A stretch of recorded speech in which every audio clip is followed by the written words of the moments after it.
మీరు bullet proof కారులో తిరిగితే సరిపోద్దా పవన్ కళ్యాణ్ గారు? ఈ రాష్ట్రంలో ఉన్నటువంటి ఆడపిల్లలకి మాన ప్రాణ రక్షణ అక్కర్లేదా? వాళ్ళ జీవితాలకు బుల్లెట్ ప్రూఫ్ ఎవరా? కల్పించరా మీ పరిపాలనతో?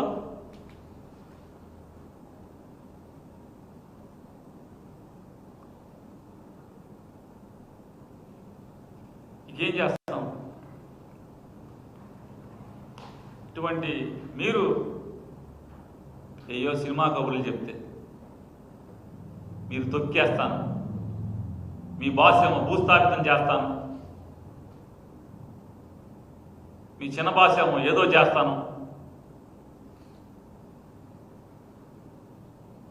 దడిచేవాడు వెనక్కి తగ్గేవాడు మిమ్మల్ని ఎదిరించి పోరాటం చేయలో మీ పాపాలని, మీ హింసల్ని, మీ అకృత్యాలని, మీ అరాచకాలని, మీ నరకాసుర ప్రభుత్వం చేస్తున్నటువంటి రాక్షస పరిపాలనని తిరగబడి పోరాటం చేయడంలోనూ ప్రజలకి అండదండలుగా ప్రకాశం జిల్లాకి వెళ్ళారు కదా మీరు. ప్రకాశం జిల్లాలోని హెలికాప్టర్ వేసుకుని మరీ దిగారు కదా. విమానం హైదరాబాద్ నుంచి బేగంపేట నుంచి బెజవాడికి విమానం, బెజవాడి నుంచి విమానం ఎయిర్పోర్ట్ నుంచి మీ ఆఫీస్కి హెలికాప్టర్, మీ ఆఫీస్ నుంచి ప్రకాశానికి హెలికాప్టర్. మరి అక్కడే కదా కందుకూరు నియోజకవర్గంలో 8,000 ఎకరాల రైతుల భూమిని 8,000 ఎకరాల రైతుల భూమిని సాగు తప్పితే, భూమిని నమ్ముకోవటం తప్పితే, మట్టి పిసుక్కుని బతకటం తప్పితే మరొక మార్గం, బతకటానికి మరొక మార్గం తెలియనటువంటి రైతాంగానికి చెందినటువంటి 8,000 ఎకరాల భూమిని అక్రమంగా, అప్పనంగా, బలవంతంగా మీ ప్రభుత్వ పాదాల కింద రైతుల జీవితాలు నలుగుతుంటే ఎల్లదా అక్కడికి? పక్కనే కదా వెళ్ళారుగా కనిగిరి. కనిగిరిలో మాత్రమే 4 దశాబ్దాల ముందు బతుకుతారా? కందుకూరులో మీరు పుట్టరా? కందుకూరులో మీరు పెరగరా? ఒంగోలులో పుట్టానన్నారు కదా, ఒంగోలు ప్రజలు అల్లాడుతున్నారు కదా. నెల్లూరులో పుట్టానన్నారు కదా, నెల్లూరులో పెరిగా అన్నారు కదా. అది కొత్తగా నెల్లూరు జిల్లాకే వచ్చింది కదా. అది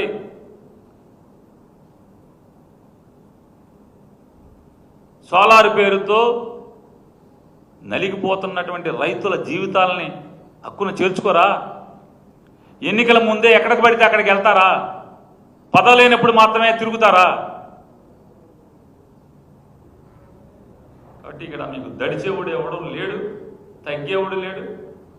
2029 ఎన్నికల్లో జగన్మోహన్ రెడ్డి గారిని ప్రజల గుండెల్లో పెట్టుకొని మళ్ళీ వాళ్ళ ప్రేమ ద్వారా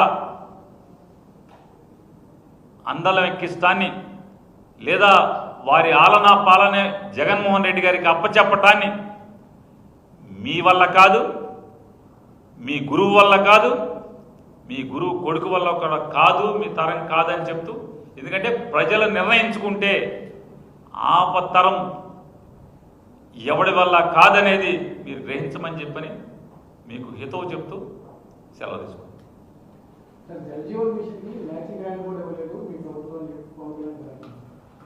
అసలు జల్ జీవన్ మిషన్లో ఏం జరుగుతుందో నీకు తెలుసా? నిన్న శంకుస్థాపన చేశారు కదా. ఈ రాష్ట్రంలో జరుగుతున్నటువంటి జల్ జీవన్ మిషన్లో ఎక్కడన్నా ఎడిషనల్గా సోర్స్కి కెపాసిటీ కేటాయించారా? ఉన్నటువంటి ఇన్ఫ్రాస్ట్రక్చర్, ప్రస్తుతం ఉన్నటువంటి మౌలిక సదుపాయాల ద్వారా మాత్రమే ఇంటింటికి నీళ్లు ఇవ్వాలనేటువంటి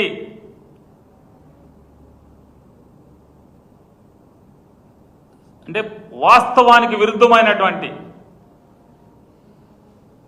తప్పుడు నిర్ణయాన్ని మీరు అమలు చేద్దామని చెప్పినటువంటి చూసే ప్రయత్నం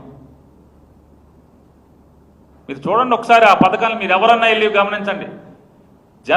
ఎంత జనాభాకి ఎంత నీళ్లు కావాలి, వీధి పంపులో పట్టుకుంటే ఎంత నీళ్లు కావాలి, అదే మన దొడ్లోకి వస్తే, పంపు ఇంట్లోకి వస్తే ఎంత నీళ్లు వాడతారు, దానికి సరిపడా మీరు సోర్స్ని పెంచుతున్నారా లేదా? సోర్స్ ఏర్పాటు కోసం ఆ సరిపడా వాటర్ సోర్స్ కోసం ఎక్కడైతే నీళ్ళ చెరువులు పెంచడమా, ఫిల్టర్ మీడియా పెంచడమా, లేదా బ్యాలెన్సింగ్ రిజర్వాయర్లు కొత్తవి కడతామా, సరిపడా సర్వీస్ రిజర్వాయర్ని మంజూరు చేశారా లేదా చూసుకుంటున్నారా? చూసుకుంటే మీ భాగవతం మీకే అర్థమవుతుంది.